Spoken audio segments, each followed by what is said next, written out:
여러분들 우리 연말이 되면 연간 다이어리 다 사죠. 매년 사요. 근데 어떠세요 여러분들? 길게 써야 3개월. 3개월이면 엄청 길게 쓰는 거예요. 보통 한 달도 못 쓰고 버리지 않습니까? 이거 매년 반복하는데도 또 연간 다이어리 사시는 분들이 많으세요. 이거 조금 좋은 거는 4, 5만 원. 제가 최근에 본 거는 8만 원짜리들도 있더라고요. 이런 다이어리 여러분들 사셔서 3달도 못 쓰면 자괴감 모드로 가게 되지 않습니까? 왜 이렇게 하실까요? 이거는요, 제가 기록하는 거, 그러니까 다이어리를 쓰는 건 기록을 하는 거지 않습니까? 기록이라는 게 습관이에요. 기록을 습관적으로 하는 거. 그러니까 심지어는 자율신경계가 작동을 해서 기록을 하는 것처럼 이게 습관이 들지 않으면 기록을 지속할 수 없다는 거. 이 사실을 모르셔서 그렇습니다. 습관으로 기록하는 방법, 습관을 키우는 비법 등에 대해서 아셔야 여러분들이 기록으로 인생을 역전시킬 수 있습니다. 안녕하세요. 무엇이든 3가지로 가르쳐드리는 명지대 교수 김익환입니다. 오늘은 제가 다이어리 얘기를 조금 본격적으로 하려고 합니다.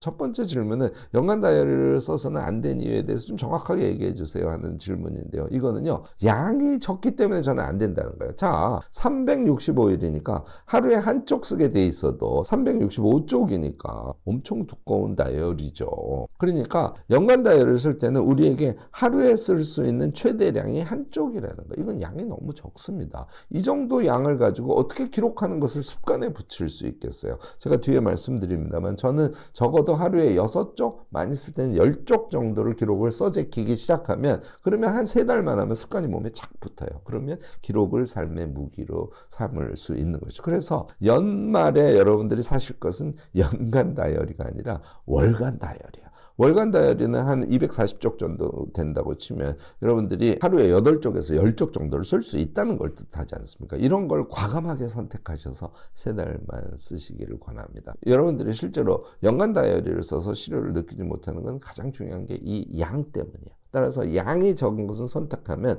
의지로 끝까지 가져가야 되는데 그러려면 3개월 이상 쓰기가 쉽지가 않습니다. 다른 하나의 길이 있어요. 다이어리 매니아처럼 하는 거예요. 그래서 스티커도 붙이고 여러 가지 이런 재미나는 것을 하면은 이건 1년 내내 하실 수도 있습니다. 다만 이게 약간 매너리즘처럼 돼가지고요. 그 다이어리를 쓰는 것이 우리의 인생을 쭉쭉쭉 성장시켜 가는데 실제로는 큰 도움이 되지 않을 수도 있습니다. 물론 안 하는 것보다는 1년 내내 연간 다이어리를 가지고 쓰시는 건 아주 좋은 일이에요. 그렇지만 이것보다는 월간 다이어리가 우리의 인생을 바꿔준다 하는 거 잊지 마시기 바랍니다. 월간 다이어리와 연간 다이어리의 차이에 대해서 이제 구체적으로 얘기해 보죠. 저는요, 연간 다이어리를 쓰면 이렇게 하겠죠. 연간 다이어리를 사서 연말 또는 연초에 자기의 꿈을 그때 생각해 봐요. 1년에 한 번씩 꿈을 생각한다는 거예요. 자, 월간 다이어리를 쓰면 매월 한 번씩 꿈을 생각하세요. 제가 개발해서 여러분들에게 판매하고 있는 이룸 다이어리. 여기에는요, 다이어리 제일 앞에 꿈에 대해서 쓰도록 이렇게 설계가 돼서 나가 있어요. 그러니까 월간 다이어리를 쓰는 것과 연간 다이어리를 쓰는 것의 가장 큰 차이는 월간 다이어리를 쓰는 사람은 매월 자신의 꿈을 체크하고 그것을 더 발전시키고 꿈과 연관된 목표를 잡고 이런 것을 한다면 연간 다이어리를 쓰는 사람은 1년에 한 번밖에 하지 않는다는 거예요. 꿈을 향한 전략적인 생각 정리, 이것을 여러분들이 월간 단위로 꼭 하시기를 권합니다. 그러면 우리가 그냥 노력하면서 사는 것이 아니라 우리의 꿈으로 수렴되는 그런 인생을 살아갈 수 있게 됩니다. 월간 다이어리를 쓰면은 주간 단위에도 쓸 것들이 엄청 많아져요. 자, 주간 단위라는 건 우리 삶에서 어떤 의미를 가질까요? 우리가 매일매일 하는 행위를 점이라고 생각하면 주간 단위로 가면 얘가 선으로 이렇게 이어지는 거예요. 그러니까 계획을 세울 때 주간 단위 계획부터는 선형 계획에 속합니다. 매일 아침에 하는 계획은 점형 계획이에요. 당연히 월간 단위 계획도 긴 선형 계획이죠. 이 선형 계획을 할 줄 알게 되면요, 시작과 끝 지점의 변화를 여러분들이 설계할 수 있게 돼서 이게 높은 수준의 계획이다 하는 거를 여러분들이 느끼시게 될 겁니다. 이 주간 단위의 선형 계획을 잡고 그 선형 계획을 계속 머릿속에 남긴 상태에서 매일매일의 삶을 살아가는 사람들은 아주 전략적인 그런 삶을 이어가시는 분이다. 이렇게 생각해도 틀리지 않을 겁니다. 뿐만 아니라 월간 다이어리는 매일매일 메모를 왕창 할 수 있도록 칸이 주어져 있으니까 메모를 많이 하게 돼요. 메모를 많이 하면 당연히 우리는 기록을 많이 하는 것이기 때문에 무엇인가 지식을 얻어낸 것을 강하게 뇌에다가 각인시키는 것을 반복적으로 해줄 수 있고요. 또 무엇인가 하려고 할 때 저는 이제 그걸 구상기록이라고 하는데 메모를 미리, 그러니까 어떤 일을 시작하기 5분 전에 간단하게 그 일을 어떻게 할 것인지 메모를 해보고 그 일을 하게 되니까 그 일 자체를 또 전략적으로 여러분들이 수행할 수 있게 됩니다. 매일매일 여러 가지 발상이 떠올라요. 발상이 떠오르는 걸 놓치지 않고 메모에다가 아이디어를 적는 작업을 해보세요. 여러분들은 어떤 사람? 발상과 아이디어가 아주 좋은 사람, 이런 사람이 되실 거 아닙니까? 또 책을 읽고 강의를 듣고 하면 그것을 계속 그 다이어리에다 메모를 해요. 그러면 여러분들이 하루에 6쪽, 10쪽 쓰는 것이 충분히 가능하답니다. 처음에는 그렇게 많이 하는데요. 나중에는 칸이 모자라서 쓰지 못할 상태가 돼요. 이게 기록이 습관이 되는 것이고, 이 기록이 습관이 되는 그런 능력을 몸에 붙인 상태에서 매월 자신의 꿈을 계속 생각하고 그 꿈을 주간 단위에 반영해서 계획을 세우고, 이렇게 하면 자기다운 삶, 내가 꿈을 꾸는 삶, 그것을 살아낼 수 있게 되지 않을까 생각됩니다. 이게 월간 다이어리와 연간 다이어리의 핵심적인 차이다. 이렇게 여러분들 생각해 보시기 바랍니다. 그런 질문이 바로 있을 수 있죠. 네, 맞아요.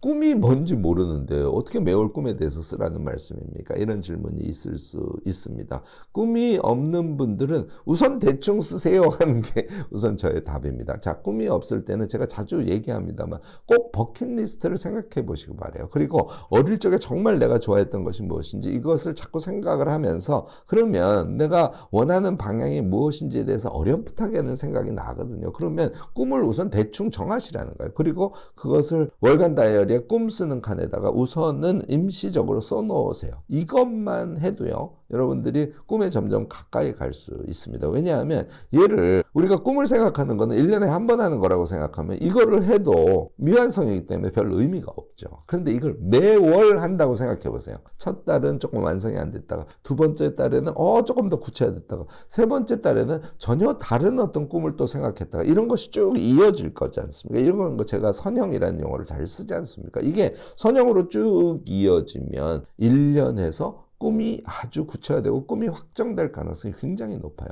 정안되면 2년 걸려서라도 우리의 꿈을 찾을 수 있습니다. 우리가 이 긴 인생을 사는데 2년 걸쳐서 월간 다이어리를 쓰면서 내가 나의 꿈을 찾았어. 이것만 해도 엄청난 성과라고 할 수 있죠. 자, 꿈에 대해서 생각할 때요, 저는 상상하기도 아주 중요하다는 걸 여러분들께 꼭 말씀을 드리고 싶습니다. 버킷리스트를 썼다고 치자고요. 그러면 얘를 그냥 이게 내 버킷리스트야 하고 생각하지 말고 좀 묘사적으로 상상을 해보시기 바랍니다. 그 꿈을 이루었어라고 상정을 하고 자신의 일상생활을 영화 보듯이, 그 꿈을 이룬 자신의 일상생활을 영화 보듯이 이렇게 상상을 해주는 것, 이것도 아주 큰 효과가 있습니다. 이렇게 꿈 상상의 효능은요, 제가 사실은 유학할 때 정말 엄청 크구나 하는 걸 생각을 했는데, 유학이 생각보다 굉장히 힘듭니다. 마음이 약해질 때가 많아요. 정말 포기하고 싶을 때가 많습니다. 그런데 제가 유학을 끝내고 한국에 가서 교수가 된 다음에 제가 교수가 돼서 하고 싶은 일들이 있었거든요. 그 일들을 머릿속에 계속 상상을, 아주 구체적으로 상상을 하니까 힘이 빠지는 게 훨씬 덜 하더라고요. 제가 넘어지려고 할 때 이 상상의 힘은 저를 다시 일으켜주는 아주 중요한 그런 힘으로 작용을 했답니다. 여러분들도 꿈을 현재 없다고 하면 더더욱 다양하게 상상을 해보시길 권합니다.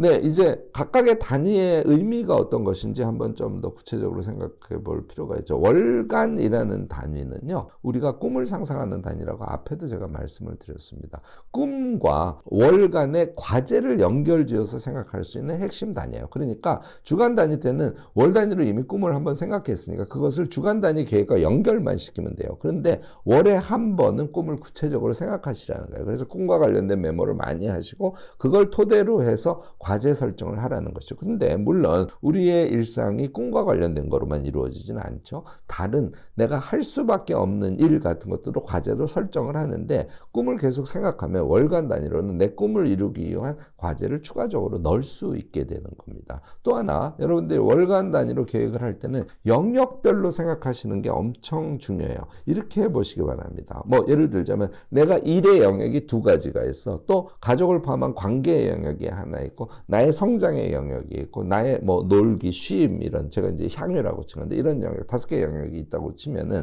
각각에 대해서 지난달에 자기가 한 일을 핵심적인 걸 2가지만 써보는 거예요. 이걸 as is라고 하는데 또 그 영역에서 그러면 새 달에 내가 하고 싶은 거 하나, 이때는 하고 싶은 게 좋아요. 하나만 써보시기 바랍니다. 그렇게 5개 영역에 한 일을 2개, 하고 싶은 거 1개 이렇게 쭉 써보시지 않습니까? 그러면 내가 이 월간 계획에 어떤 과제를 넣어야 되겠구나 하는 것에 큰 아웃라인, 특히 자기가 하고 싶은 것을 월간 계획에 넣을 수 있는 어떤 생각의 기반 같은 것들이 이때 정리가 되는 겁니다. 이렇게 해서요, 월간 과제는 제가 5개나 7개 정도를 정하시길 권하는데 일과 관련된 거 2개 정도, 관계와 관련된 거 하나 정도, 자기 성장과 관련된 거 이거 하나는 꼭 넣으셔야 됩니다. 그 다음에 쉼과 놀이에 대해서도 1개는 꼭 넣어주셔야 돼요. 이걸 기본으로 해서 어떤 거는 1개 플러스 1개 플러스 이렇게 하면 뭐 많으면 7개, 한 8개 정도까지는 갈 수 있겠죠. 너무 많다고 좋은 것은 아닙니다. 자, 이렇게 한 다음에 월간 다이어리에다가 여러분들이 월간의 계획을 쓸 때는 로드맵을 꼭 그려주시기 바랍니다. 다시 말해서 6개, 7개, 8개 된 과제를 이쪽에다 쭉 쓰시고요. 여기 이제 1일부터 31일까지가 있다고 치면 주간도 표시가 되겠죠. 그러면 요 과제는 첫 번째 주, 세 번째 주에 할까? 요 과제는 첫 번째 주, 두 번째 주에 할까? 요 과제는 세 번째 주, 네 번째 주에 할까? 이렇게 과제별로 그것을 수행하는 일정을 조금 잘 상상하시면서 그 과제를 수행할 때 총 걸리는 시간이 얼마인지를 고려하셔서 이렇게 언제 그것을 수행할 것인지에 대한 큰 틀의 로드맵을 꼭 그려주시기 바랍니다. 요건 나중에 어디에다 써먹을까요? 네, 주간 계획을 세울 때 월간 다이어리에 있는 로드맵을 보시면 지금이 세 번째 주야. 그러면 세 번째 주에 걸려있는 과제들이 나올 거 아니에요. 걔를 주간 단위 계획에 그대로 집어넣어서 주간 계획을 세우는 데 쓰일 거예요. 지금 들으면 좀 복잡하게 들리죠. 그렇지 않아요. 해보시면 너무너무 쉬워요. 이렇게 하면 어떤 성과가 날까요? 우리가 월간 계획을 세운 건 뭐하고 연결되어 있어요? 꿈과 연결되어 있잖아요. 그런데 이렇게 월간 계획 세운 것을 주간 계획으로 그대로 가져가니까 주간 계획은 선형 계획으로서 우리가 실제로 그것을 실천을 하는 계획에 해당하거든요. 그러니까 여러분들이 실천력을 높이려면 주간 계획을 잘 세워야 되는데 그 주간 계획은 월간 계획의 로드맵에 의해서 자신의 꿈과 연결되어 있는 그런 구조를 갖게 됩니다.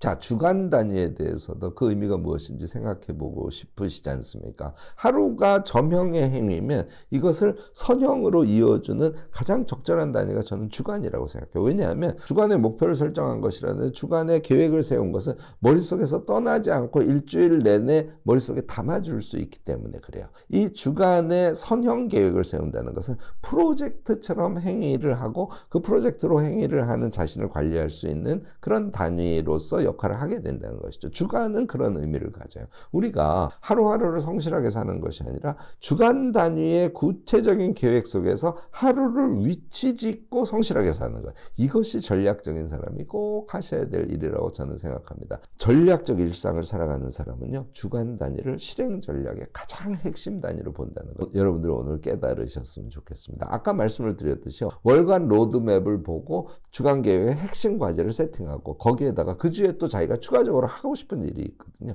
얘를 세팅하는 게 주간 계획의 핵심이에요. CSF도 주간 단위에서는 꼭 써주셔야 됩니다. 과제별로는요, 그 과제를 할 때 내가 어디에다 방점을 둘 거지, 방법은 뭐로 할 거지, 이런 것을 생각해 주시는 거고요. 또 주간 전체를 밝게 힘을 잃지 않고 적극적으로 살아갈 수 있도록 하기 위한 어떤 과제로서의 CSF도 있을 수 있어요. 그것을 했더니 나의 밝음이라든지 나의 기쁨이라든지 이런 것들이 유지가 돼서 나의 기운을 유지할 수 있게 하는 아이템, 이것을 정해보는 것, 이것도 여러분들이 주간 단위의 계획을 세울 때 아주 중요합니다.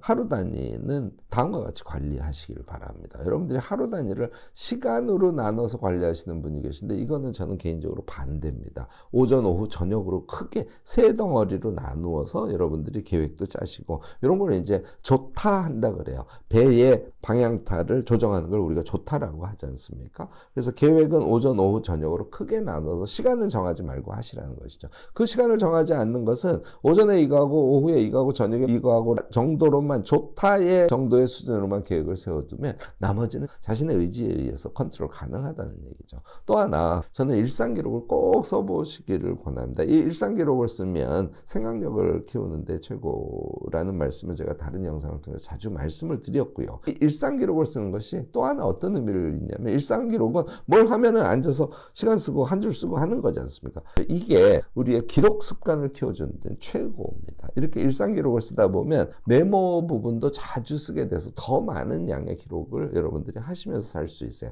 기록을 하는데 시간이 사실 많이 걸리지 않습니다. 왜냐하면 자기 마음속에 있는 것을 끄집어내서 쓰는 것이기 때문에 실제 쓰는 시간은 많이 걸리지가 않아요. 그래서 부담스러워하지 마시고 메모칸을 제가 이룸 다이어리에서는 4페이지를 쓰시도록 설계를 했거든요. 처음에 받으면 이걸 언제 다 하지? 그렇지 않습니다. 여러분들 일상기록을 쓰면서 자주 다이어리를 피지 않습니까? 그러면 어떤 일을 하기 전에 구상기록 쓰는 거, 어떤 감정이 들었을 때 그 감정을 메모하는 거, 어떤 감각이 엄청 맛있어 이런 것도 다 메모를 해두는 거, 그것이 감각을 다시 각인시켜서 자신의 생각과 삶 자체를 풍요롭게 만들어주거든요. 대화를 했을 때 대화를 메모하는 거, 책이나 강의 등을 들었을 때 지식 메모를 하는 거, 기타 내가 뭔가를 좀 기획하고 싶어. 그러면 그것도 마찬가지로 메모장에다가 메모를 하시면서 여러분들이 하루를 보내시게 되겠죠. 기록형 인간으로 여러분들이 등극하시는 겁니다. 네, 월간 다이어리를 쓰면은 인생이 바뀐다. 이게 저의 정말 강력한 주장입니다. 그 이유를 얘기해 주세요 하는 질문인데요. 결국은 양을 많이 쓰지 않습니까? 그러면 기록하는 것이 조건반사화 됩니다.